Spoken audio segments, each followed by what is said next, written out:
My job is to make the tokens as cheap as humanly possible. I will achieve that, and I will do it through every layer in the stack available to me. I love the supply side levers. I will use every chip, I'll use every source of power, and I will use every piece of land in the United States that's suitable for this. We still treat the agent as a person that is expensive to consult, and you should ask them when you have a hard question. That's not the way to think about intelligence. It's incredible that the machine can think, and we should try to get that into as many hands as many people as possible.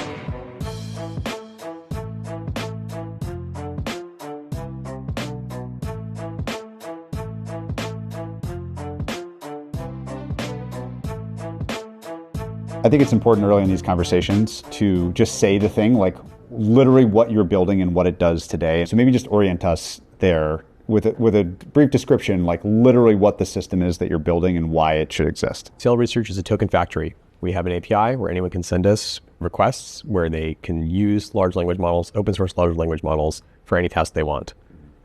We will serve those tokens to them at a price that is unbeatable in the market. We also support their ability to build agents on top of this. We host what we call Sail boxes, which are long-running agent virtual machines hosted in the cloud that are designed for agents that run for hours, days, or weeks. And so you should think about you as a peer company to others that serve different kinds of inference. You're serving one specific kind of inference, and your goal is to be the absolute cheapest provider and enabler of a certain kind of use of intelligence. Exactly. The theme of our company is abundance. We want to deliver this new commodity of intelligence to as many people as possible at a cost that is sustainable for almost every industry. We think that whenever you make something 10 times cheaper, it's a new product category. Yep. And we aspire to do that for tokens. We think it's so profound that the machine can think, and now our job is to make as many machines as possible in the world work towards thinking. So if you think about the theme of the day being token costs, is token cost the right way to think about this? Like, is there some other way you'd put it? To start with, absolutely, token cost. Today, my North Stars, I want to have the lowest cost per token in the industry and do that by a mile. I don't think tokens are the final unit of work or intelligence, but they are what we use today. And so it's very straightforward. I think after tokens, you start to move more towards more outcomes, which is like a vague direction. You can imagine, for example, today when you consume tokens through an agent, you don't actually control how many tokens the agent reasons for. It can reason for a certain amount of time, or it can call a certain number of tools. And increasingly, I think we will have agents do some unit of work, take as many shots on goal as they can. And however many tokens they use to get there is going to be kind of a dependent variable depending on the task. Mm-hmm. So you think about like agents that self-administer a token budget as opposed to a company setting a budget for how many tokens engineers can spend per month. Why is there an opportunity that you can tackle? It seems like the entire world is oriented around more, better, faster, cheaper tokens right now. It seems like the world is trying to solve this problem very aggressively. What was the unique opening that you saw that's maybe the market's not being efficient in its attempt to tackle this? I think there's two things that are tailwinds for our company. One is got to be the rise of open source. I had to talk about that first. I think we're starting to see an increasing number of our customers and the broader market care about owning intelligence. They want to have control, sovereignty over the thing that they depend on. And so that created a much more robust market for customized models, or even just like these vanilla open source models that no one can ever take away from you. You always have the weights, you always have the right to deploy them however you like. In that world, there's been a reasonably robust market for the past couple of years serving these models at large scale. The challenge is all those companies, you could take your pick, Base 10, Fireworks together, they all focus on low latency inference. And they were pulled in that direction by one very important customer, Cursor. And I think that was the right choice about a year ago. And as of 6 months ago, it started to look like maybe low latency wasn't the only thing you wanted from an agent. You wanted more persistence, more long horizon tasks. And now it's, to me, very obvious that the future of agentic inference is long horizon tasks. You're going to run the machine for hours or days at a time. It doesn't matter if it spits out tokens at 100 tokens per second. Maybe 10 is just fine if that comes with corresponding advantages and efficiency. Why are you so confident in that? To me, it seems like I want everything as fast as possible. When you're waiting on it, you absolutely deserve the fastest answer possible. Yeah. My trick is I don't want you to be waiting on it. I want it to be proactive. I want it to be in the background. One way to say it is like the best latency is no latency at all. When you wake up in the morning, the work's already been done overnight. You didn't even have to ask for it. That's the dream. We're not quite there yet. But more importantly, I think the more you're in the loop as you prompt agents and wait for a response, in fact, you're the bottleneck in having the agent do more or less work. What we'd like is the agent to operate on more human timescales. You don't manage your colleagues every 5 minutes. You ask them to do a high-level task, and you come back and check in maybe every day, but more likely once a week. And that, to me, is the future of human-agent collaboration, more like human timescales. Say more about the early indications that this is happening, and therefore you should be building this company. Well, so the first and most important thing is the idea of test-time compute scaling. The idea that you can give an agent more time, and it will give you a better answer. So that was theorized about 2 years ago now. And but it wasn't really something that we could actually bet on until, I would say, late last year with Opus 4.5. Opus 4.5 was the first agent that was at all suitable for longer horizon tasks. And it was pretty mediocre when it first came out, but you look at the more recent models and what we've done on open source as well, and you see that agents are capable of running for an hour at a time. I wouldn't say it's days, but definitely an hour is quite suitable today. And so just seeing that like average turn or task length get longer and longer, it doesn't take many points to have you kind of draw out the exponential and see that agents are worth running for longer periods. What do you think will be the market share of long-running agents in 3 years or something like this? I love this market because it's unbounded. There's no human in the loop, so you can consume as many tokens as you like in the background. Versus human attention span, if you tell me to consume 10x as many tokens at Codex or at Claude Code, I'm actually not sure if I can anymore. I'm already in the loop and locked in coding for most of the day that I'm at the laptop.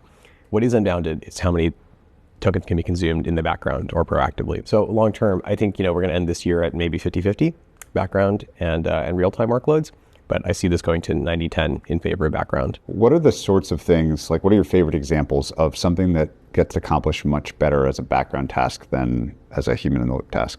Most deep research.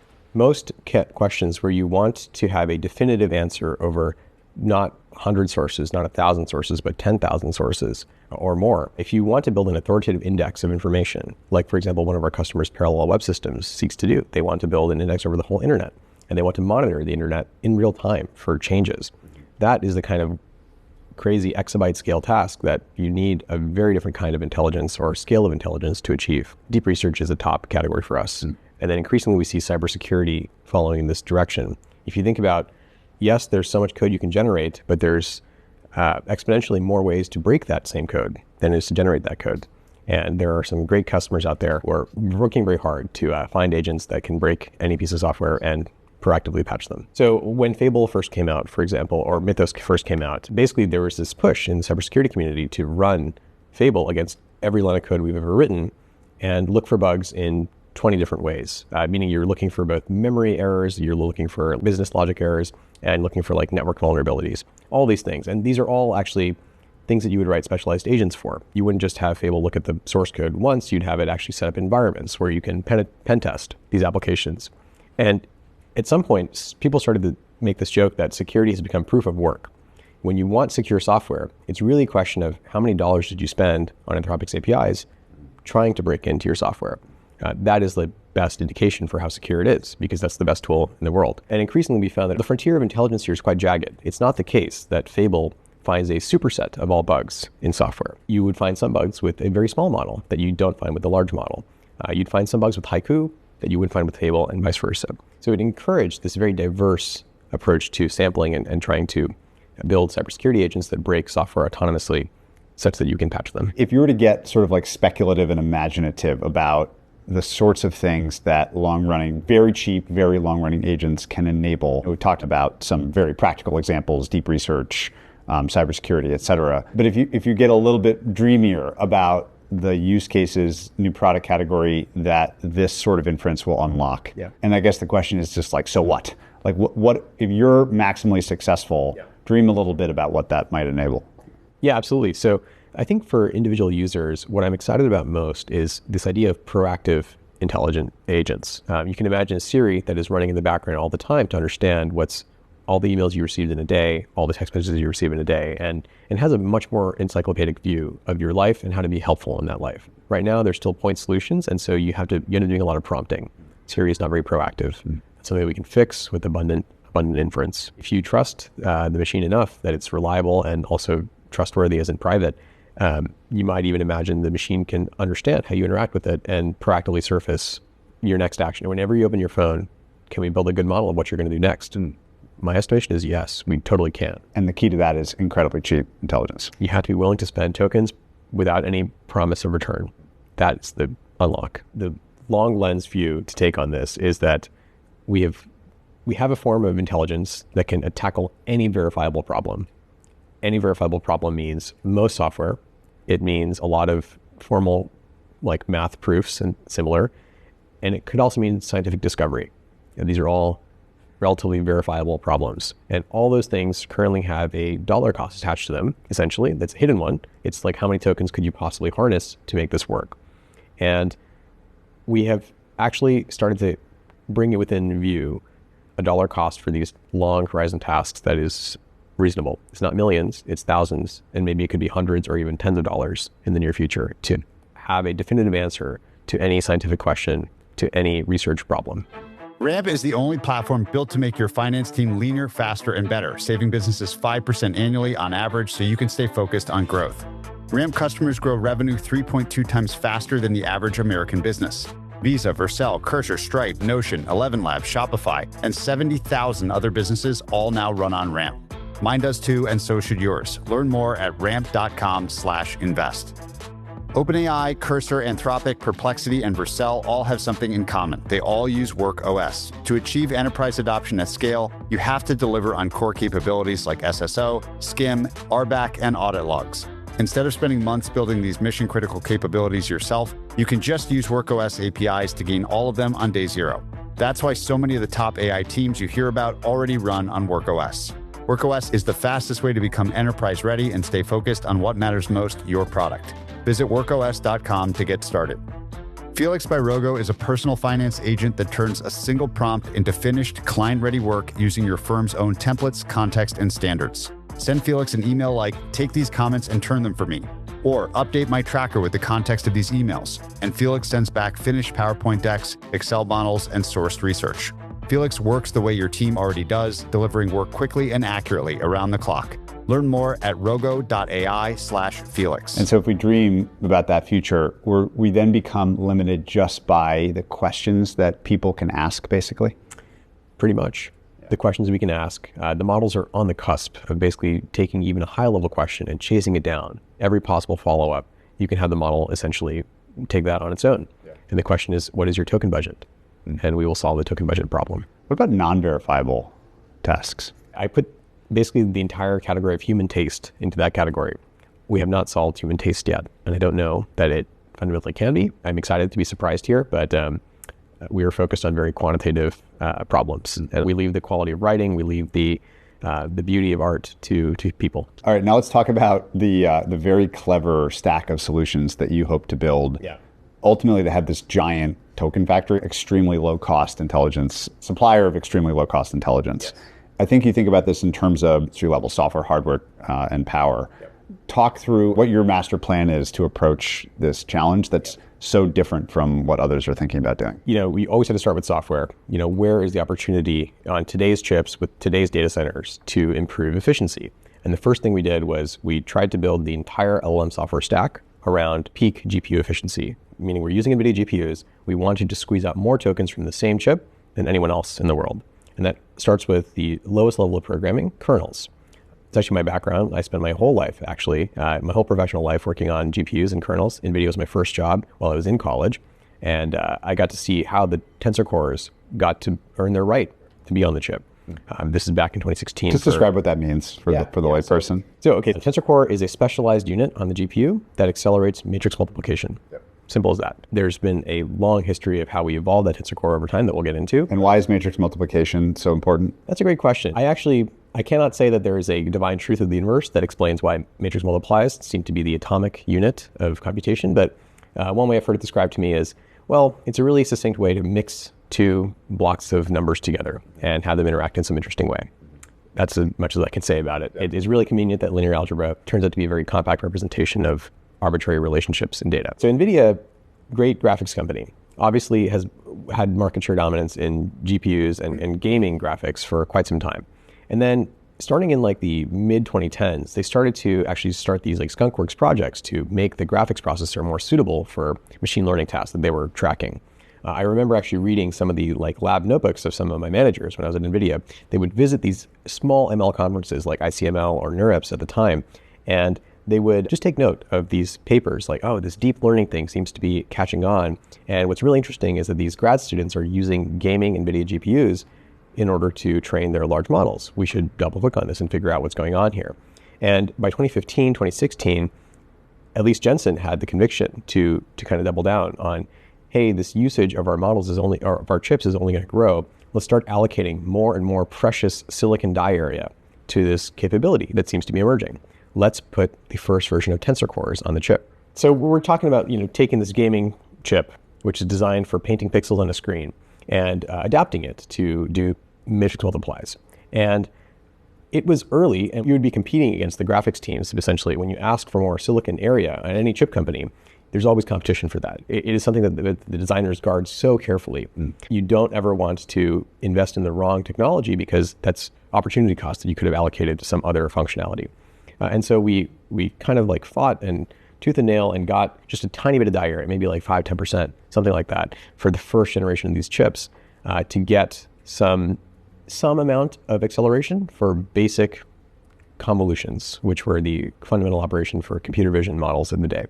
And then we had a software team that was trying to squeeze all the performance we could out of the chip. And I think on that software team, which is where I work, that's what actually taught me the most about just the ethos that NVIDIA has around, they have this term called speed of light.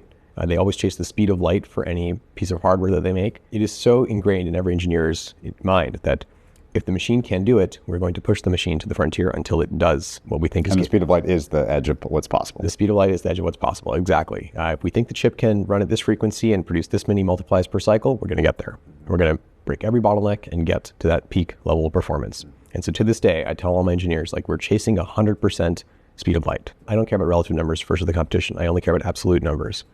What are we able to do on the chip, and how do we achieve that? Before we leave that chapter of your time at NVIDIA, anything else beyond that cultural touch point that really like changed the way you think about things, or that stood out the most about how the business ran back then or its culture? I have a ton of stories about NVIDIA. I could tell you a few of them. One of my favorites is that on the tenure side, a lot of people I worked with in NVIDIA in 2015, 2016 are still there today.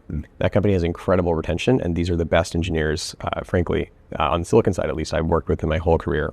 They're extremely, extremely motivated and passionate. They believed in parallel computing as a concept through its various incarnations and have loved seeing the chip evolve. This is their life's work, and they're extremely, extremely competent in that direction. They're also a very frugal company.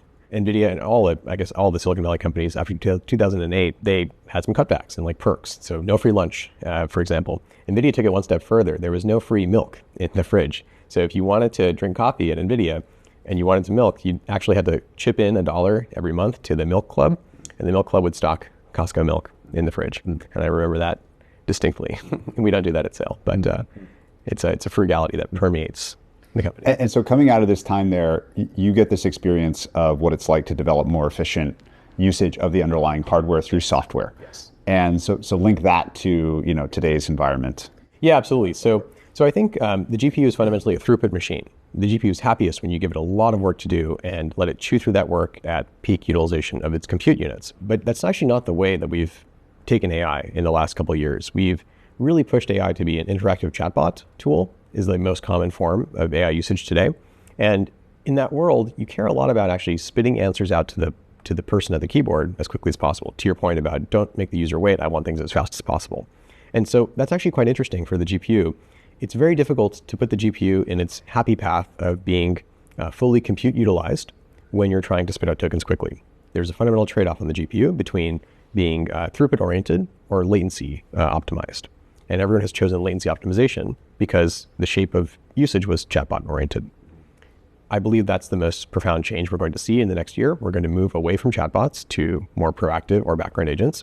And in that world, it makes a lot more sense to build a stack around throughput. Can you explain technically why the trade-off between throughput and latency is unbreakable? Why can't we have both from the same hardware? It's quite foundational in almost every system that you could ever possibly look at. There's always a trade-off between getting a small amount of data through the system as quickly as possible and leaving a lot of buffer room for that, or trying to run wide and slow. Like narrow and fast or wide and slow is like a classic trade-off in all computer science. But for GPUs specifically, I think there's one thing to focus on, which is there's this concept of like batching on the GPU. We want to group many users' work together into a batch that we can run all at once on the GPU. That's the parallel processing of the GPU. We'd like to have a lot of parallel work to do. The thing is, though, you're doing net more work when you run a large batch of compute together. And so you might be filling all the units, but every step along the way, as you carry a batch of work through the GPU, there's more work to be done. And so any individual token or any individual user's request in that batch, it's going to spend a longer time on the GPU being carried with other people's traffic. Maybe the way to say it is, if you want to get downtown in SF, you can take the bus or you can take a private transit. And the private transit is going to have its own direct path, like as the crow flies, or using exactly the roads that you want from point A to point B. A bus, it's going to have to serve many more people, and it has to fundamentally do something that works for everyone. And so it takes a slower path and it stops and waits for other people to get on and off. I think the bus versus car analogy is pretty accurate. And it's a great analogy. And so step one for what you're trying to do is like create the best possible bus on top of NVIDIA GPUs. Like that's step one of your optimization. That's exactly right. It means we explore things like different parallelism schemes. Maybe that's another example I can give you is with NVIDIA GPUs, one of the things that they've really innovated on and done a great job with is the NVLink interconnect between GPUs. And in fact, that NVLink system is so good that you can, if you have a large matrix multiply that you want to perform faster, you can actually cut that matrix multiply in half and shard it across 2 or more, up to 8, let's say, NVIDIA GPUs, and have them all work on pieces of that larger matrix multiply and have them connect their results together at the end, reduce their results back together at the end. And this is a great, great way to cut the minimum latency of an operation. Each GPU is now doing 1/8 as much work, let's say, and therefore can finish faster, but not 8 times faster. It's sublinear scaling. You'll use 8 times more hardware, but you won't get 8 times the speed. You might get like 4 to 5x the speed. You're not going to get strong scaling. And this is because of communication overhead. It's because every GPU is going to be a little bit less efficient working on a smaller tile of work than a larger tile of work. And so it's the only way to speed up. If you want the minimum latency possible, you can do that. But it is not the choice I would make. For example, I would prefer to use a different parallelism scheme like expert parallelism or pipeline parallelism. And we may do interesting things to overlap and hide the communication latency in a way that you would have less ability to do that for low latency service. So is the right way to think about NVLink as a technology which improves latency performance? Yes. And only latency performance? Which will segue into the next segment of what we do differently as a company. But yes, NVLink is mandatory, I would say, for low latency inference. So NVIDIA is excellent at low latency inference. And I'm telling you that we don't really care that much about low latency inference. So where does that leave us? Well, I think I'm not holding my breath for other companies broadly to figure out NVLink quickly. It's challenging technology to figure out. It's hard to scale. It's hard to productionize. And so if I do have some other vendor's chip and it is good at the foundational compute components, it can still do matrix multiplies really well. It just can't communicate those results across its peers quickly. Well, maybe there's a room for that other chip in my stack as a really, really good compute per dollar option. And that's what I actually optimize for in most cases is how many flops does this chip have and how much is it going to cost me per hour to own and operate. And so there are other chips that definitely rank higher than NVIDIA on flops per dollar, but they may not have as much interconnect. And so it's my job to figure out what parallelism scheme am I going to use that's going to make this chip suitable for inference. It's not going to be tensor parallelism. NVIDIA is basically mandatory for that, but other techniques may work well for me. So before we leave the latency part of the story, can you comment on companies like Cerebras or others that can perform incredibly fast operations? I'm curious, like what you think about those approach of those companies, what might happen in the future. What is your prediction for the future of very low latency focused hardware? Cerebras, Grok, and a couple others that are coming out of stealth now, I think have made a very interesting bet on not just building another GPU, but actually building a different kind of accelerator that focuses on a different memory hierarchy. They want to maximize the amount of SRAM on the chip and use that as very, very fast memory for weights and KV cache. So SRAM versus DRAM, there's 2 ways to make memory for a chip. One is to integrate the memory on the logic die itself, like meaning you tell TSMC, I want this many megabytes of storage on my chip, and there's a way to build that. TSMC has a standard cell library you can use, and you can just print out a bunch of cells of SRAM. The problem with SRAM is it takes a lot of area on the silicon die. So if you want to build a large die, like let's say the NVIDIA Blackwell at 800 millimeters square, if you made that whole die SRAM, it would be in the maybe like single digit gigabytes. It's not a crazy amount of data storage. compare that to if you're willing to take a different process technology entirely, so not TSMC anymore, but now Micron, SK Hynix, Samsung, they build DRAM, which is a whole different way to build memory that's more focused on capacitors than transistor cells. So SRAM, the standard way to build SRAM is what's called the 6T transistor cell. It's a stable transistor arrangement that allows you to write a bit to it, and then it holds that state in that bit, regardless of whether you keep applying. Well, you had to apply some power, but it's holding that bit without any sort of like active management. It's static. Now, dynamic RAM, DRAM, it's dynamic because what you do to write some data is you write a charge onto a capacitor. And as soon as you write that charge into that capacitor, the charge is dissipating. It's leaking. And so the dynamic part of DRAM is that you must, every 50 milliseconds or so, refresh every bit you've written. So you're constantly juggling billions of balls in the air, essentially. Billions of bits have to be managed by a memory controller, which is reading and refreshing every bit on the DRAM. Now, the benefit of that is you can get much, much higher density. And it's a whole different process technology. There's a ton of different trade-offs, hence why we split the DRAM manufacturing into an entirely different company, like Micron, SK Hynix, and Samsung. These are the best companies in the world to do this. They build DRAM. And if you take DRAM from those companies and you stack it into many layers and you kind of print them or solder them around the main logic die that you get from Nvidia, you can now get hundreds of gigabytes. Like Blackwell has 288 gigabytes of HBM capacity around the logic die, and the logic die itself maybe only has like 500 megabytes of SRAM. So it's possibly multiple orders of magnitude, 3 orders of magnitude difference in density for DRAM versus SRAM. Okay, so let's go back to Cerebras. What are they doing? Well, they see this problem. There's not really an obvious way to increase SRAM density on the chip, but the thing with SRAM is because it's so physically close to the logic gates that actually do the computation, the arithmetic logic units are right next to the SRAM that they're going to pull from.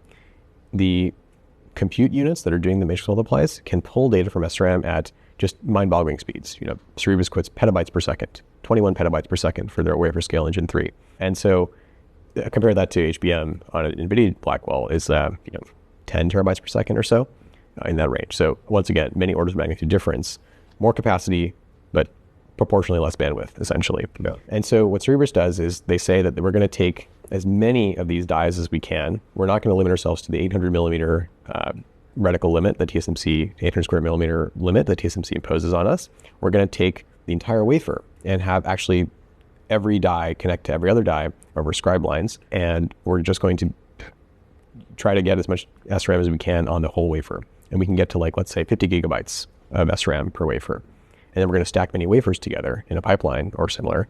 And now we can have, up to a terabyte of memory, very, very fast memory. And you do all that work just to get to the ability to read data from SRAM at 21 petabytes per second per wafer. Therefore, you can now serve these language models at extremely high tokens per second because you can move the entire parameter count of a large model like Kimi. You can move all that data in and off the chip. In and off the logic cores in about a millisecond or something like that. So there you go. You have a path to 1,000 tokens per second. And so what is your prediction for like that segment of the market? Okay, so I think what happens to them is some hybrid sort of outcome. Like we had to pair the Cerebras chip where it's very strong, it's very, very good at fast access to memory with something that has more capacity for memory. Because it's true that you can take a 1 trillion parameter model like Kimi and fit it on a large number of Cerebras wafers. But you can't do something about the KB cache very easily. The KB cache is something that grows as people use the model more. And that is always dynamic. You don't even know how much KB cache you're going to need. It depends on what your users, how many users you have and how many users you want to serve. Can you explain KB cache just like in basic terms? Yeah. So KB cache, whenever you use a language model, every token you send through the language model actually stays in the context window of the language model for as long as you're having a conversation. So if we talk for 100,000 tokens, the 100,000th and 1th token is still in the conversation behind us, and the model is referencing all the past conversation history in order to make better predictions about what the next thing we're going to say is. And so that KB cache is a bunch of memory. You have to store a representation for every token that we send through the language model, and it frequently gets to be larger than the weights of the model themselves. You have this like crystallized knowledge in the model weights, and you have the dynamic knowledge of the exact conversation we're having in the KB cache, is the way I like to think about that. Yep. And this is why sometimes people would observe, like, deep in a conversation, things start to degrade because there's some sort of like technical problem. Yeah, so the KB cache is quite interesting in that regard. The KB cache is an exact representation of everything that came before. We store all the information that we've seen in the conversation.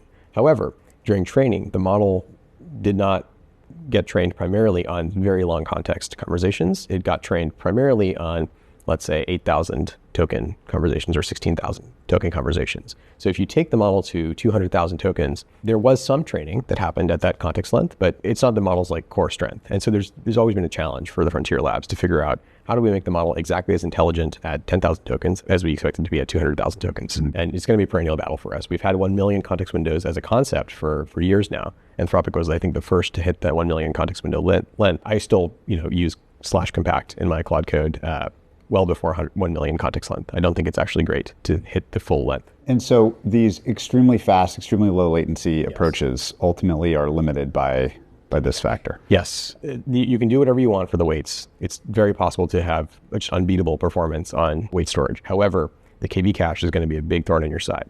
And so 3 years from now, 5 years from now, what role do you think these kinds of chips play? Like, what sort of market share do they have in the heterogeneous chip market? Cerebras and Grok and maybe a couple others, you should think of them as accelerators.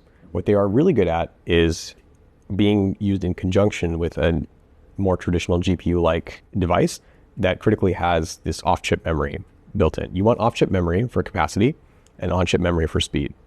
We want to hybridize these two things. So if you take transformers in the limit, you take a transformer to 1 million context length, what ends up happening is you have this compute bound stage, which is the actual matrix multiplies for the what we call the MLP, which is where most of the model's knowledge, world knowledge, is encoded. And then you have the attention layer, which is where we're kind of dynamically adapting to the current conversation. Attention in the limit is usually memory bound, and the MLP in the limit is compute bound at large enough batch size. And I would say the original sin of transformers is that you've taken this extremely fundamentally memory bound layer and juxtaposed it right next to a compute bound layer. It is very difficult to have a single chip that is good at both compute operations and memory operations. The GPU is quite balanced in this regard, but you had to choose one or the other. Cerebras has a very fast memory access for something like a matrix multiply, and it's really good to host the MLP, the weights essentially on the Cerebras chip. But the GPU has the capacity to scale to really long context lengths. And so you would like to put the attention possibly on the GPU and the MLP on the Cerebras chip. And I believe this is what's happening with Nvidia and Grok. Can you riff for a minute just on transformers? Yeah. And you've been so good at explaining some of the core concepts. Just for people that, again, aren't deeply familiar with what this innovation was in 2017, like what its strengths and weaknesses are, and whether or not you think it will remain the dominant architecture or a dominant architecture for the future of AI? What it did was it allowed us to learn on unsupervised data really effectively. Because transformers, what they're all about at the end of the day is taking any arbitrary sequence of data and trying to find patterns in that data. And they critically, the attention operation, which is the headline component of transformers, it allows the model to dynamically adapt to what it thinks is the most relevant component of the sequence. Every step you take through a transformer, you are essentially like reweighting the input that you looked at before and figuring out which is most relevant for your next prediction. And so it's extremely amenable to learning arbitrary sequence data. And the most interesting sequences of data that we produce on a regular basis is language. And that's how we got to dominance in the language regime. But to zoom out even further, I think what transformers really did well is that they scaled. Transformers make no such human prior. Transformers just say, well, there's going to be a pattern in the sequence of data, and if there is a pattern, I'm going to find it. I'm going to throw more and more parameters at this problem until it works. And transformers benefit from a lot of the computer vision work too. For example, one of the challenges in computer vision was we had a hard time going from hundreds of thousands of parameters, which you get for like linear models like support vector machines or other legacy machine learning models. Those had on the thousands of parameters. Then we got to deep learning and got to tens of millions of parameters with computer vision. The biggest models were around like 150 million parameters was a huge model for computer vision. And now we routinely talk about trillions of parameters.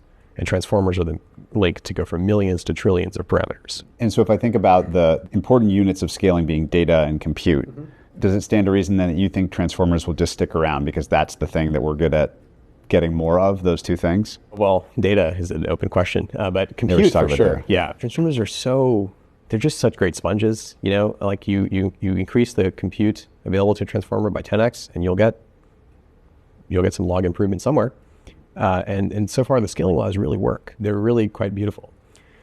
And to the point about, I guess, what do transformers do really well? They extend to almost any data set you can throw at them. They're extremely powerful general learners. And I think what's especially useful about transformers over other techniques that we've tried to replace attention is transformers represent any pairwise relationship that you want. Any token in the sequence can attend to any other token in the sequence. So if there's any relationship that's in the sequence at all, you're going to find it with transformer. Now, it may be the case that you don't need all-to-all modeling. You don't need every token to look at every other token. But if you need to, transformers give you that option. And until we know a better way to kind of prune that space down, a better way to kind of have information modeling be more selective, attention is a very, very good operation. This is another kind of trick that we learned in the computer vision days. Like one of the old Karpathy sayings is that, if you have a new data set that you want to train a model for, your first goal should be to over-parameterize the model and try to overfit the data that you have to prove that there is a relationship that you can model or memorize, that your learning algorithm works, that you can instill knowledge into the model. Once you can overfit, then you can compress. And the compression is how you get generalization. You don't want to actually memorize the data that you have in front of you. You want to generalize, and therefore, once you overfit the data set, then you can kind of work backwards and try to find the general patterns that fit into the smallest parameter count possible. What's your prediction for the future of data, and riff on the importance of data in this whole story? I like the phrase that internet was a one-time subsidy on data. We got it for free. It's extremely high quality, about 30 trillion tokens of high quality text, 300 trillion tokens if you take a wider view on what qualifies as good text. And we've basically looked at it all already. Models have seen the entire internet many times over at this point, and there's not a whole lot more to be done on human data from the internet.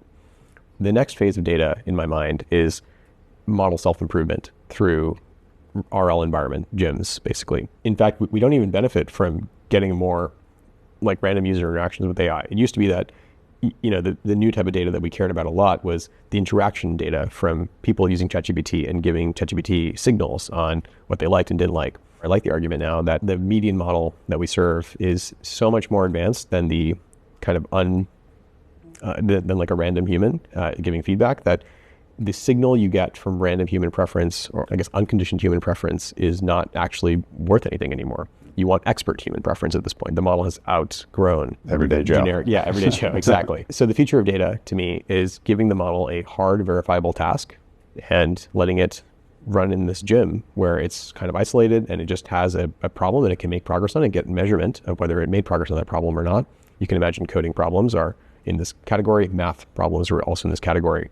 And increasingly, more and more we can just give the agent a computer essentially and have it act like it's a human worker and just give it feedback on whether it's making progress towards the target outcome. That environment becomes the data. I think this is not a super differentiated take, but it's been really, really productive from what I've seen so far. And you think that just goes on for a really long period of time? Or is that another, like, if I think about the internet as this one big block, like this is another big block that will have its, day in the sun and we'll kind of get it all and then we'll have to move on to something else?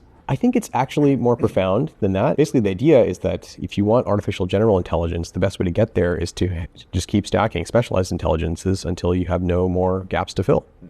And the test here, the only thing you need to make sure you do to make this work is you must make sure that your task is verifiable. You need to give the model a self-grading system. If you have that, you have the recipe for self-improvement on any task you like.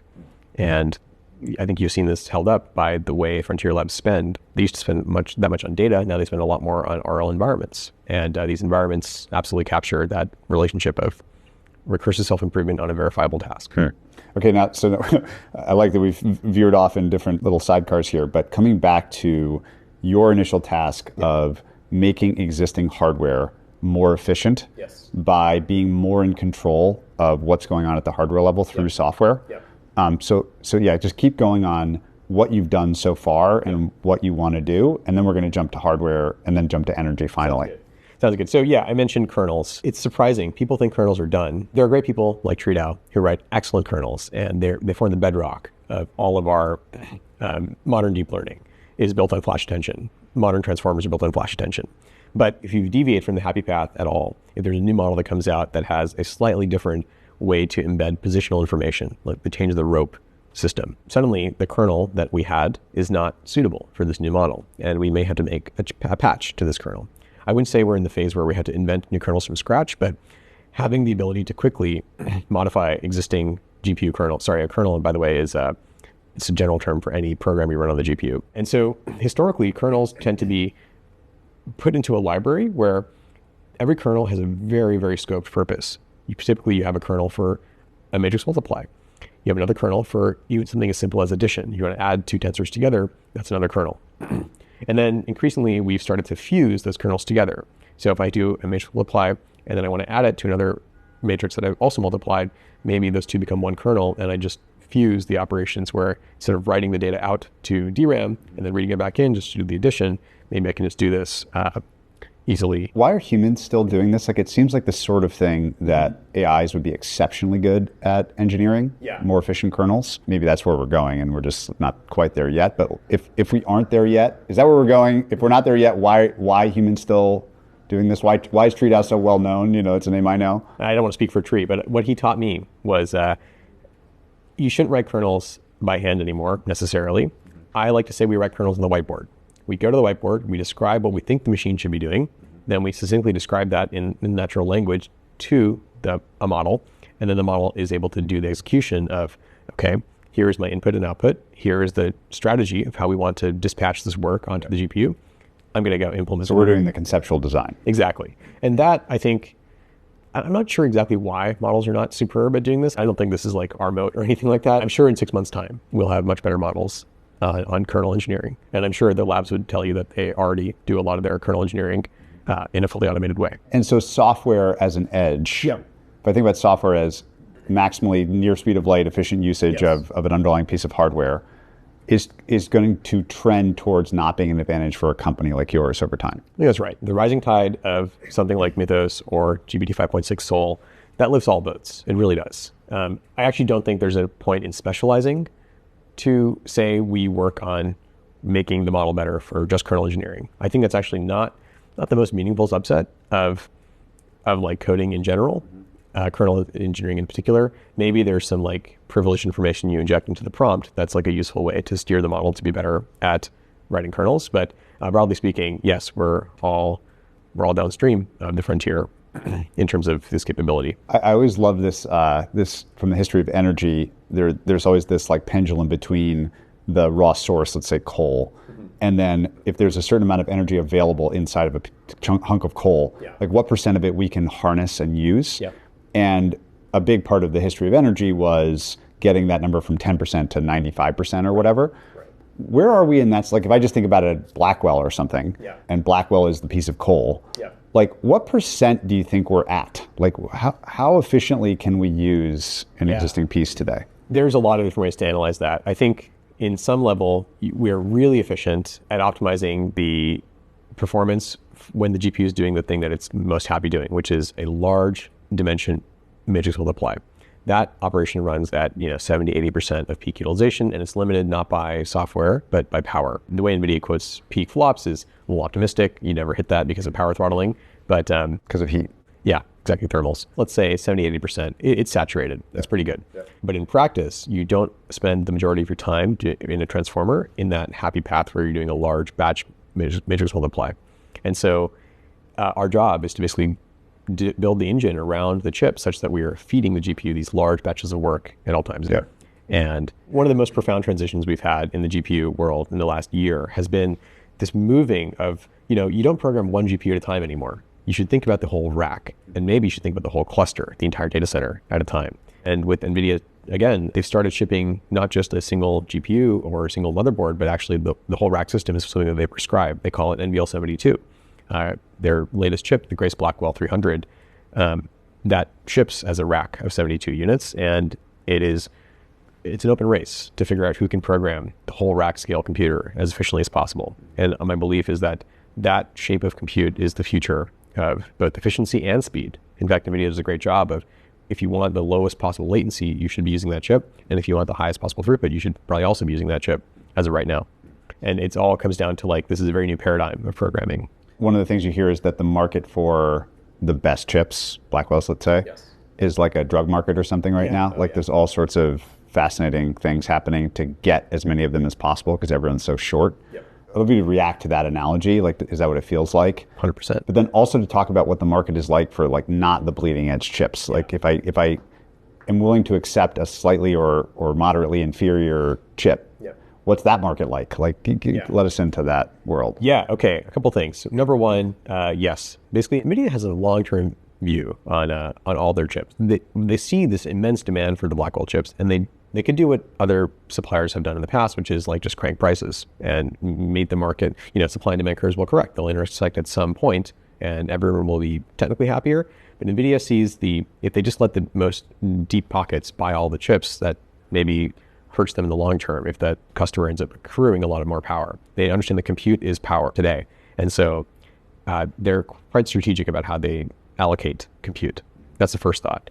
The second thought is that relationships matter a lot. Nobody wants to have a huge order of a chip rental come in from this new startup that says, oh yeah, I'm going to rent 10,000 Blackwells for 3 years or 5 years. The startup has only been operating for months, typically. Who knows that they're good for the money? The way you convince someone to give you access to compute is quite challenging these days, and requires some pretty either great relationships or just incredible financial backing to make this happen on the Nvidia side. And it's all because the scarcity is so high and demand is just off the charts. Now, for other chips, I wouldn't even call them inferior. I like to say there's no bad chips, there's only bad pricing. And I will make any chip work at the right price. That's like kind of one of the ethoses of the company. Let's talk about AMD. Yeah, AMD, I think great chips overall. The challenge is that people don't understand how to program them very well. So, I've been talking to you about how we have such a great kernel team. We're so serious about squeezing the performance out of the hardware. Nvidia is pretty good at doing that for their own chips, frankly. There's some alpha that we can squeeze out, but actually there's a lot more to be done on other chips because the vendor does a little bit less work than Nvidia does to make the best kernels out of the box. Or even better for me, there is alpha, and just like other people have this perception that AMD is not as good as Nvidia. That's music to my ears. I'm very happy for them to sleep on this chip and for me to buy as much as I can. Now, I think that that's not actually super true anymore. I think AMD is actually somewhat popular amongst some large buyers. I think publicly Meta and OpenAI have bought a ton of AMD chips. And so we're increasingly seeing that all the AMD supply is also being allocated. But there's a long tail of other companies that are popping up. Yet net new companies are great, such as Etched or Samba Nova or D-Matrix. All these companies are popping up. And I think the main challenge for them is scale. Can they actually get enough wafer allocation from TSMC to pump out chips to make it into the market? But certainly, if there's a new chip on the market, I'd like to know about it as quickly as possible and evaluate whether we can buy a good fraction of that supply. And so it's fundamentally an arbitrage for you. Like if you can be much better at eking out performance from chips that have received less attention, you can then resell that at a margin, and it can be a great business. Exactly. And I think that it's not the case that everyone else is just, has a skill issue that they can't, make these chips work as well. I think we're quite competent at this. I think we're probably one of the best teams in the world to use multiple silicon architectures and be quite aggressive in chasing down performance in unlikely places. But I think it's the speed at which we're willing to kind of build our stack around a new chip. We don't have a huge amount of incumbency around, well, our data center providers are only stuck with this class of chip, and it's going to be a huge pain for us to deploy these net new chips. We have some very creative data center partners who are willing to move very quickly, and there's a new class of those that we can talk about. And most importantly, we don't shy away from the challenge. That's frankly a big part of this. It's just saying, yes, we love TPUs. We're going to make TPUs work. Yes, we love Trainium. We're going to make Trainium work. And if it doesn't work easily, we're going to find a way to fit it in with a heterogeneous serving system. It will have a place. Every chip has a comparative advantage. We have to find that advantage and then squeeze it in that direction. Just as an interlude, before we get to hardware, data centers, energy, et cetera, which will be a really fun part of the conversation, I'd love you to talk about your perception of the investor class's worry.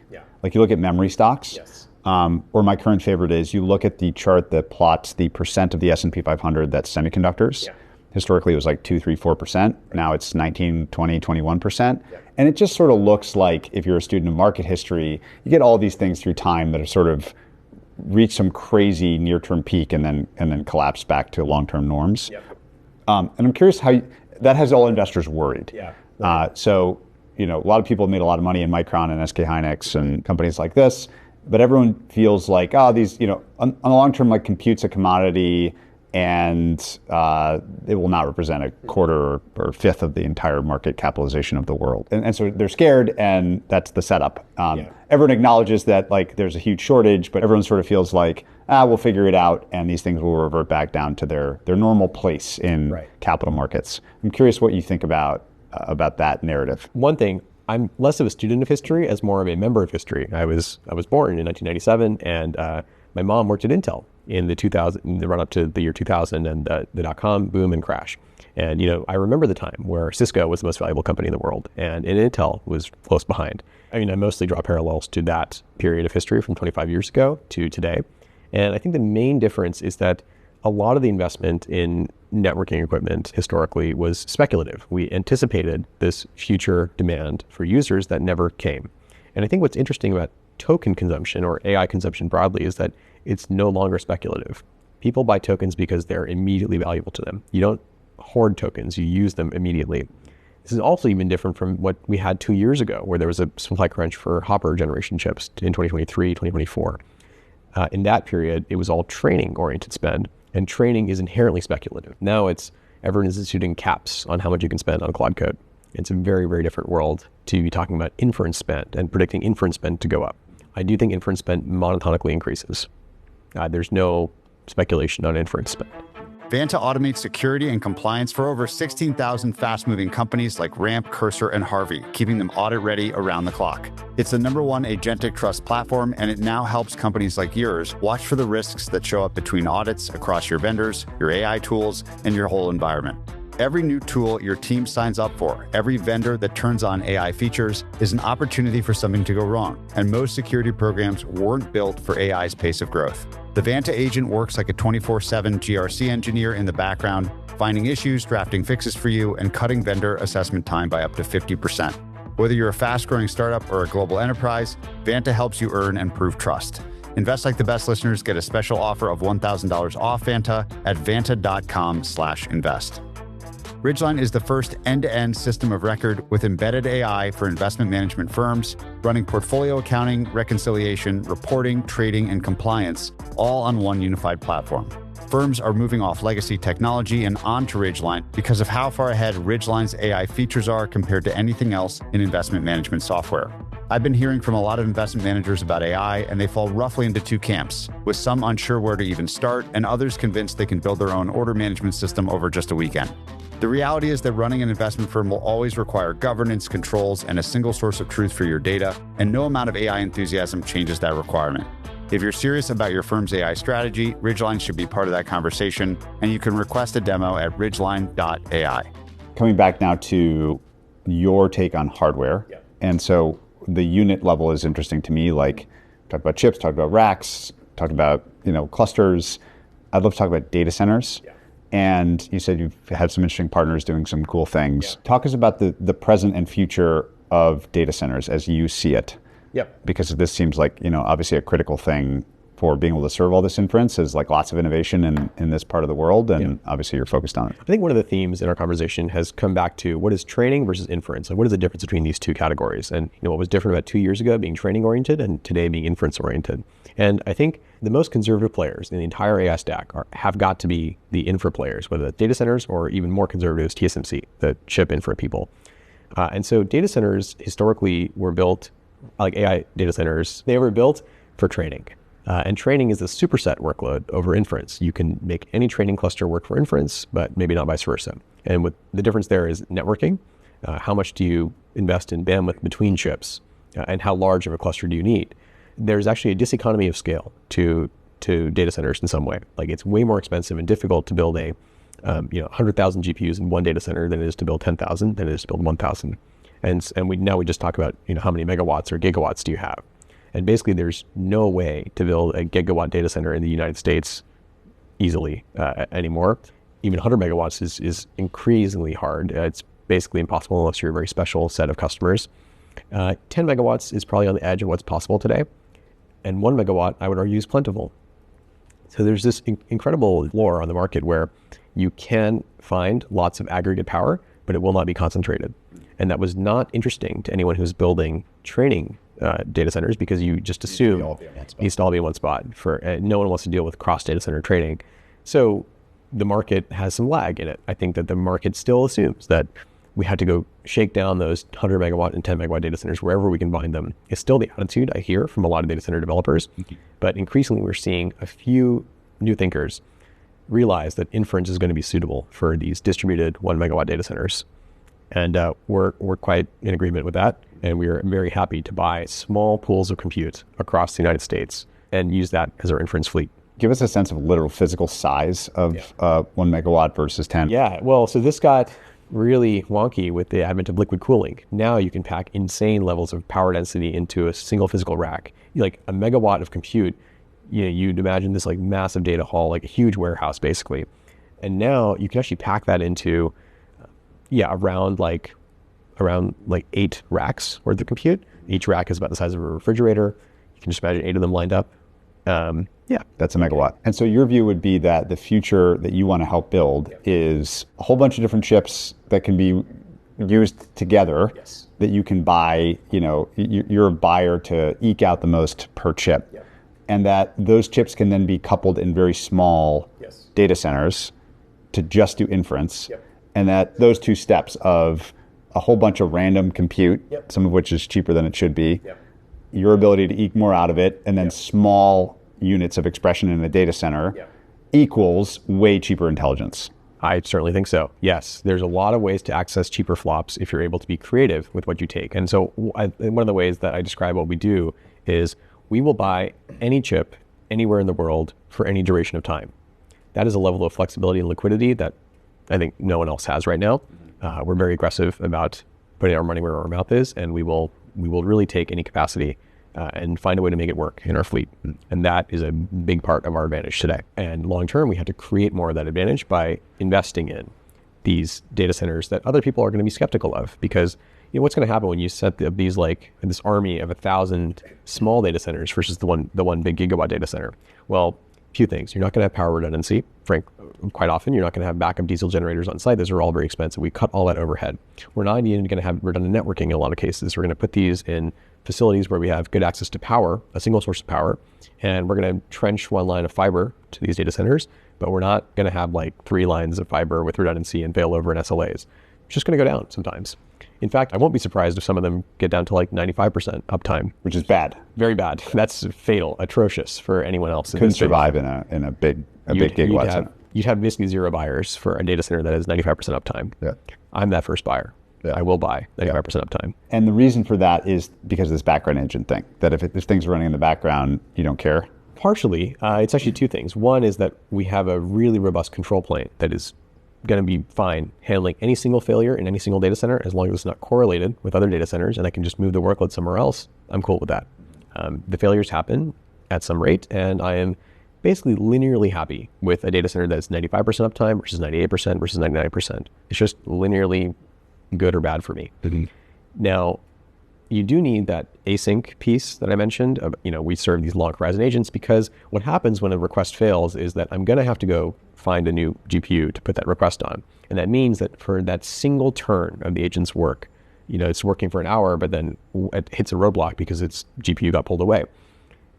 At that moment in time, that agent is going to experience maybe an extra minute or 2 or 3, maybe even 10 of latency.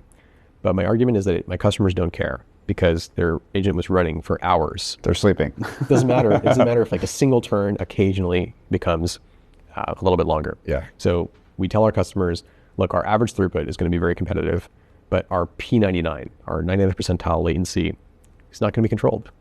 It cannot be. And in return, I'll give you unbeatable economics. And I think that's the right fit for background agents. Talk about power as a category. What are you seeing that's interesting, innovative? Where do you think this goes? Okay, so I said I want 95% uptime on my data centers. Could I even take 80% uptime at the right price? Probably. And what does that mean? Well, I'm a son of California. I love solar and wind. I think solar and wind power is way undertapped in the United States, and the challenge has always been this intermittency. You would even consider solar and wind unsuitable for data centers because you have a persistent base load and an intermittent power source. What are you going to do? Well, I think we're actually not that far from solving that problem. I am totally capable of tolerating a outage from a data center that's measured in even days or weeks, which is like the worst case nightmare scenario for a data center, is that we're going to have a long-term outage because the wind doesn't blow and the clouds are in the sky. Fog is hanging over the valley for some time. That's the worst case scenario. It's in fact highly predictable, and I can just call in capacity in some other place of the world whenever that happens. I'll just model the weather and figure out when my data centers are going to be offline, move my workload somewhere else, and it's fine. The trick is that it's going to give me better access to power that no one else is going to touch because it is so annoying to deal with that kind of outage. And if my chips are cheap enough, they're probably not going to be Nvidia racks. And if my chips are cheap enough, I don't mind the capital cost of having idle chips. Yeah. So I've heard you describe this entire system as like a scavenger strategy. Yeah, that's right. Is that, unpack that analogy a little bit? Well, first we scavenge chips, and then we scavenge power for those chips. The idea is in both cases, I do not want to be bidding against Anthropic or OpenAI for compute capacity. I'm not going to win against them, and I don't want to. I want to be more creative and use the supply that they don't find legible today. And over time, I amass enough aggregate supply. I'm never going to get concentrated supply. I will only get aggregate supply. And over time, I build my aggregate factory that is unbeatable in economics. We are building a factory. We're trying to build the best steel factory in the world, but it will come through mini mills, not through large monolithic steel plants. And if I imagine the different versions of this, like how vertically integrated you can be, one version would be, the extreme would be you own everything, so that it's a very capital intensive business. You own the power source, you build the data centers, you design your own chips, you control the software that ekes the most out of those chips, and you sell the end finished token to your user. Like your user is me, and you just own the whole stack. But you can imagine many other permutations of the business where, you could, you draw the line anywhere. You could be incredibly capital light, own nothing, and just be like the coordination plane across all this stuff, the virtual scavenger. Right. How do you think about that question of like which type of these businesses to be? There's actually two parts to me to receive that question. One is the CEO of a company that needs to work every day and grow sustainable and as quickly as it possibly can. The other is the founder. And the founder is much more imaginative and just loves this stuff. The founder in me wants to do everything. This is my entire life. I spent my entire life thinking about chips, power, energy. Like all I care about is this stuff. So of course I want to be maximally ambitious. I don't want to stop ever. I will never stop until I have built the most efficient system from soup to nuts. You're doing real life Factorio, basically. Very much for so. Intelligence. Very much so. So that's like the emotional from the hard answer. On the CEO side, I think we have to be more pragmatic. I think that the capital we're looking at for owning everything is, like you said, it's insane. Yeah, software has high leverage, so we have to start with software. But ultimately, do we own power generation, or can we get great power purchase agreements with utilities? I'm more inclined to pursue like letting other people specialize in the things that they're historically good at, and then see if we can get to this scale. I think of it as like, I want to get to the scale where I earn the right to take this under our wing. I absolutely think that there is efficiencies to be gained everywhere in the stack if you can break the assumption that people I would be buying from, they made assumptions about who their customers would be, and I maybe break those assumptions. It's a pretty optimistic view. I think it's only possible because we're actually trying to underwrite the largest market for compute in the history of computing. We're actually going to build so many billions, trillions of dollars of investment into inference. And because of that focus, it makes sense to build a lot of things that are custom for inference. And it's my job to seek all the places where that's possible. And then as they become obvious to me and my partners, I will get my partners to build custom things for me. And if they can't do it for me, I will do it myself. If you had to just zoom out on this entire system, software, hardware, energy, et cetera, and stack rank the places that you think that we are the most inefficient today at producing useful, intelligent tokens. Yeah. What does that list look like? I think compute scaling is actually like very efficient, as in like you give me more flops and I will use more flops. And I would say we're actually fairly judicious already with our use of flops. If you look at a modern MOE model, there are very few models that are more than 10% dense, meaning 10% of the possible number of experts you can activate are activated. And I think the frontier models are closer to like 1%. So fairly sparse already. I don't think that we're wasting too much on the MOE side. People have been working with MOEs for quite some time. They're pretty good at squeezing MOEs. Where we are not good is attention and its use of memory specifically. The KV cache is quite uncompressed right now. I think if you look at the entropy in a KV cache, it's nowhere near, it's not earning its keep. Like we're storing many kilobytes of data in the KV cache per token. And that's probably off by an order of magnitude or two. And I don't know what the frontier labs do, but DeepSeek certainly publishes really interesting work to compress that further and further. And they're making good progress. And I think the fact that they're able to make an order of magnitude in progress here every year or so signals that there's a lot more room to go. I guess this is all on the micro scale. If you zoom out further, I think that we actually don't marshal our compute effectively at all. Like we have all this compute in the world. Nvidia is pumping out 5 million Blackwell chips this year. Where are they all going? Are they all being used at all the time? I certainly doubt it. I think that at some level, we just need better orchestration of compute across the world. This is very difficult to do because a lot of the compute disappears into private pools of compute that will never see the light of day. And those GPUs sit very sadly idle. It pains me physically to see that those GPUs are just, silicon and power going into that, and it's just sitting idle. And I want to fix that. How we organize and orchestrate the world's compute as a shared resource and pack it more efficiently. I would estimate that, we all make fun of XAI for having, some challenges with total flop utilization on its clusters. But the reality for the rest of the world is it's far worse. A ton of GPUs just sit in warehouses or sit in private pools allocated to a specific customer, just don't get utilized. You're attacking the efficiency of that very directly. That's way more effective, yeah. What about fabs? Like, what do you think is the future of fabs themselves? Like, I think everyone is wondering, will the memory companies, will TSMC, will Intel, and others be able to, how will they expand capacity, basically? Yeah. Will we do it here in the US? Riff on fabrication of chips themselves. Like if we could just snap our fingers and have 100 times the chips, in the stock today, we'd probably have way cheaper tokens. Yeah. So that seems like an important part of the universe to hear your view on. Yeah, well, it's interesting. Everything grows in balance with each other, right? If we snap our fingers and double all those things, you might fix a TSMC bottleneck, but you're just going to run into another bottleneck. You make 20% more chips, then you have another bottleneck immediately. I will say, though, it is interesting what they consider to be a must deliver, like what they consider to be like an invariant that their customers, me, are always going to want, versus what I think of as like a more fluid relationship. I think that if a fab exposes more of their trade-offs to me, I'm able to make more intelligent decisions about what I think I can do.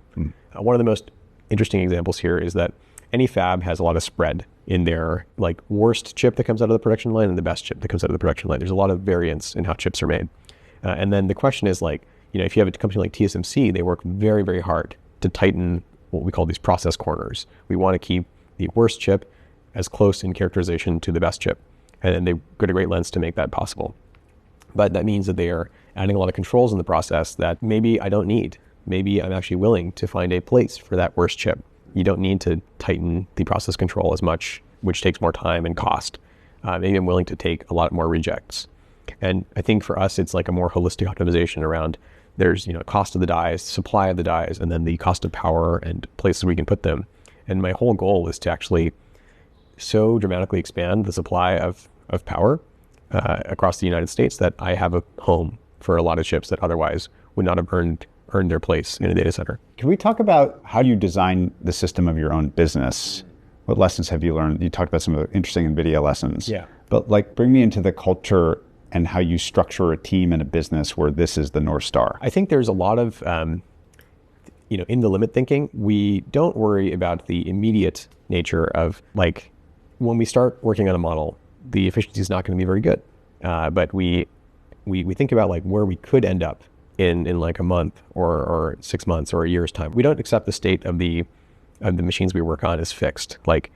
Even something like the Blackwell chip, if we think that there's some bottleneck that is holding us back from achieving this performance, it's very important to me that we understand and characterize that very well and write it down so we can both tell NVIDIA about it, we're friends, and also to basically keep this in mind for future chips that we buy. We want to learn things that are what we think are essentially invariant for us or the company long term. and kind of fold that into future decisions that we make. We're very collaborative. I think one of the most important traits that we look for are people who are both good students and great teachers. A lot of our people on the team were TAs in college and loved the experience of sharing knowledge in this way. We do whiteboard sessions all the time. And I think the collegial environment where everyone has something to teach and something to learn is extremely important for us. What are the attributes of people that you would want to hire that you think will be resilient to, the work environment 3 years from now when more stuff is handled by machines? Curiosity. It's 100% curiosity. The one thing I cannot teach is love for performance, love for digging into every microsecond the machine is working and understanding what's happening on the machine at that time. That to me is the most important trait for a performance engineer. And it's what I look for. I don't look for lots of AI experience. I don't look for, CUDA experience at all. That's actually a huge red herring. I mean, CUDA as a concept or GPUs as a concept have evolved so much in the last 5 years. There's no point asking for 10 years of experience. I want to teach that, but I cannot teach the love for performance engineering. That is what I seek. Can you give your assessment of the major labs one by one, but also then the relationship of like closed source as a category to open source and like what you think is happening and will happen? In a line, I would say the labs pay an immense premium to be 3 to 6 months ahead of everything else. And I think that's probably still worth it. I think it makes perfect sense for OpenAI and Anthropic to do what they do. There's a sensitive topic around distillation, which I think is a very core piece of the relationship between closed and open frontier. And, I'd like to offer an alternative view on that, which is there is the sense that distillation is theft, that you are taking something from the frontier models when you distill on their outputs. And in fact, even if that's not your intent, even if you don't ever try to, scrape data from Anthropic, one thing I'll offer is that an increasingly large percentage of the artifacts we put out on the internet are AI generated. Even if you just look at GitHub alone, what percentage of repos created in the last year do we think were created by Claude Code? Do we consider that to be distillation? Because that's probably all we need. I would not be surprised if you could train a Fable class model only on the outputs of code you consider good on GitHub that's open source. And certainly if we take the position that users own the outputs of their interaction with AI and they choose to put that up on GitHub, which a lot of them do, we're going to have latent distillation for a long time. It seems fundamentally impossible for me. I don't think it's fundamentally possible to prevent the diffusion of information or model capabilities. It will happen. The question is just how fast. And so then the question becomes, do scaling and improvement laws hold forever or for a really long period of time? And if they do, then there's value to being 3 and 6 months ahead, and that will just last as long as it lasts. And they can charge a huge premium for those tokens relative to a very cheap open source token. Is that the right way to think about it? I think it's possible. I don't know that the premium for being 3 to 6 months ahead is going to last that long. I mean, if you look at like enterprise deployments, they don't move at 3 to 6 month speed. A lot of enterprises are probably still on like 4.6, Opus 4.6 or Opus 4.7. They don't adopt the bleeding edge rapidly. There's a lot of questions that people have around rolling out any change at all. And I think we're just so early in scratching the surface that I don't think there's any way to call a winner in this race. And certainly I don't even think this is a race that can be decided ever. It's a continual process. And fundamentally, I don't think open source ever goes away. If there's a vacuum because one leader steps out, a new leader will step in. There's too much incentive and there's a lot of tailwinds too. It gets easier every day to train a frontier class model. And so your hope of what the future looks like is what? Like what balance between closed and open? What balance between model companies doing everything because they have the advantage of owning the stack or whatever, Anthropic can do that, it's like the new Google will just do that or something.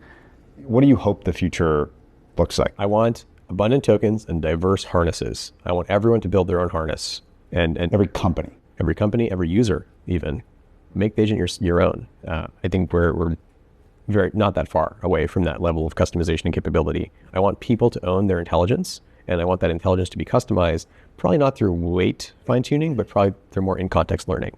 That's a more technical detail, but the underlying input to this abundant future is basically cheap tokens. My job is to make the tokens as cheap as humanly possible. I will achieve that. And I will do it through every layer in the stack available to me. I love the supply side levers. I will use every chip. I'll use every source of power, and I will use every piece of land in the United States that's suitable for this. And in return, people will have the incentive to explore what it's like to have abundant intelligence. We still treat the agent as a person that is expensive to consult, and you should ask them when you have a hard question. That's not the way to think about intelligence. It's incredible that the machine can think, and we should try to get that into as many hands as many people as possible. You sit in such a unique seat, and you have such a unique perspective on like what you're trying to do to make this feature a reality. What do you think are your most like divergent views of the world versus your friends who are really well informed and interested in this stuff? Like what ideas of yours make your friends look at you like you have three heads? Most of the ideas on chips, I would say. When I talk about building custom chips and they ask me, so what's different? Basically, it's about sidestepping the HBM shortage and focusing on more extreme offload to other forms of memory, such as flash. I'm quite passionate about that idea. Everyone on my team knows that I keep banging the drum around like, what would we have to change about the model architecture to make offloading KV cache to flash work at a much greater level? And I'm whiteboarding that all the time. That's like in the community of like inference people. We have some divergent views on what you can do if you design a system around serving at 1 to 10 tokens per second, which is our whole North Star. More broadly, I think there is this like larger sense around, what do you do? How do people consume 1 trillion tokens per day? Like that's the world we want to create, the capability for them to do that. What's 1 trillion tokens? Like ground us in how much that is. 1 trillion tokens. Well, okay, at OpenAI pricing, that's at least $5 million. At the very least for 5.5 or 5.6. Yeah, I think the dollars is probably the most relevant way to look at metric, it. Yeah, it's millions of dollars. Yeah, so what's the world in which we consume what currently costs $5 million per person per day? Yeah, I mean, we were asking for at least 3 to 6 orders of magnitude improvement in cost per token. Get that into 5,000, you probably have some customers. And in fact, I would argue that for some size of model, we are approaching 1 trillion tokens being measured in tens of thousands of dollars. And that's something that you can imagine running for a single job. Are you at all worried that just like the average person just can't and won't do that? Like doesn't do that now with their own brain? Like there actually isn't that much demand for intelligence in the world? I never will believe in that. There's always demand for intelligence in the world. I think that the way and the on-ramps to that intelligence are our challenge as a product community. I'm not a product person, so I cannot say I had the best vision. Yeah, you want to enable those people. I want to enable those people. I want them to never be held back by the sense that, my free tier users cannot use, I can't afford to give them this many tokens. And I hear that from my customers all the time. We want to fix that. What about the inverse question? Not what you think is craziest, but like what consensus thing you think is wrong? One of the things I keep coming back to is in this question of Nvidia. I am bullish on Nvidia in the short term, and Nvidia, you should never bet against them. They're always going to reinvent themselves. But like fundamentally, I think one thing that surprises people is when I tell them that, hey, if you look at Hopper to Blackwell to Rubin, and you compare like for like what is the performance per watt of bfloat 16 multiply? It hasn't improved all that much. Or even you take that one step further, go to TSMC. If you look at TSMC 5 nanometer versus 4 versus 3 versus 2. The performance per watt on these chips doesn't change like a dramatic amount. So the consequence of this is people lose their minds over geopolitics, like what would happen if we lost access to TSMC for any reason. And my contrarian take is that it wouldn't be that bad. Supply would take a shock for sure, but the best processes that we have in the West, like Intel, not that far behind, at worst, like maybe 2x worse performance per watt.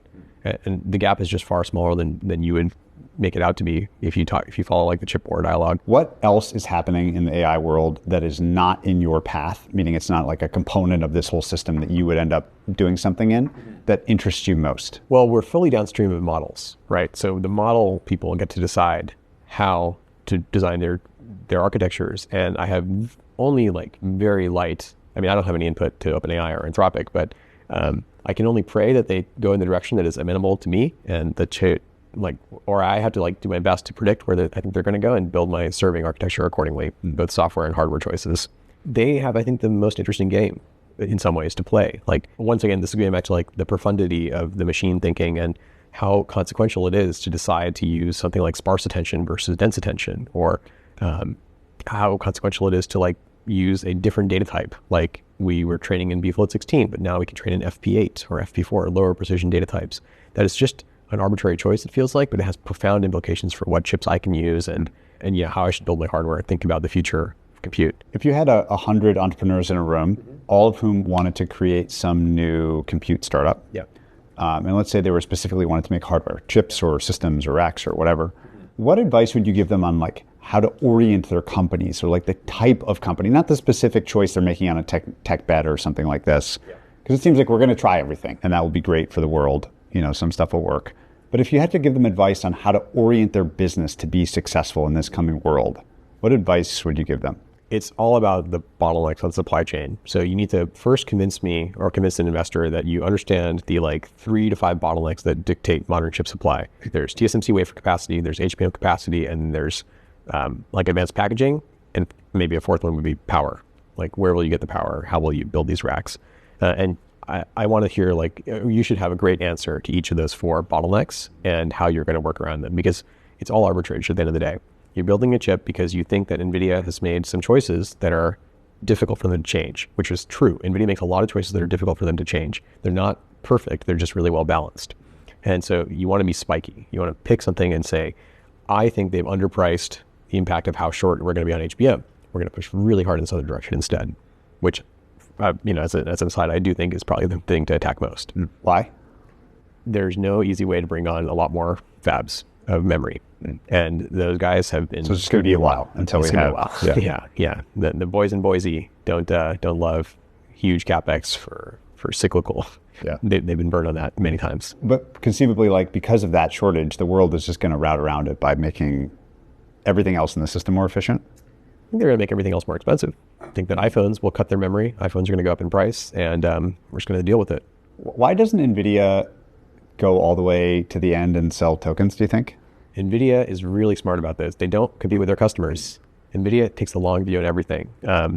Why don't they even start with the NeoCloud? Why don't they just sell compute out the back door? Well, Nvidia is really good. Jensen is really good at making his friends billionaires. He's made CoreWeave a billion-dollar company, many billion-dollar company. And there's no need for him to kind of destroy that goodwill. He wants to create a diverse community of NeoClouds and inference providers who are all jockeying to create demand for Nvidia, such that if any one of them decides to, vertically integrate or go with AMD or any other option, he's got 3 more people hungry to fill that position. It's great to have competition amongst his buyers. My favorite closing question for everyone is, what is the kindest thing that anyone's ever done for you?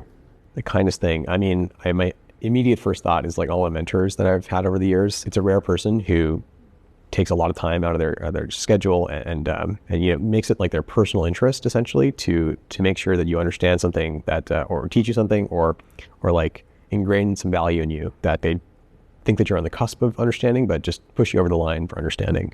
A lot of the people at Nvidia that I mentioned earlier who instilled that love of performance engineering in me, but also my professors in college who I remember my advisor in sophomore year. I was a very impatient student, so I show up at his office hours and say I want to build AI chips. I know what I want to do. Why am I wasting time taking all these other basic classes in networking and operating systems? And he just looked at me and said he laid out basically the whole stack and showed me the depth of or the beauty of understanding every piece in the puzzle.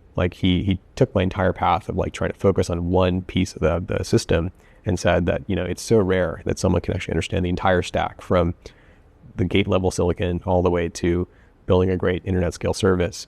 And you should aspire to be someone who, over the course of your lifetime, achieves that level of understanding.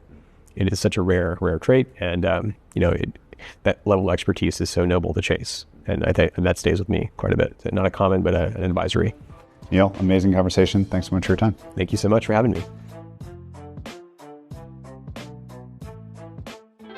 You know how small advantages compound over time? That's true in investing and just as true in how you run your company.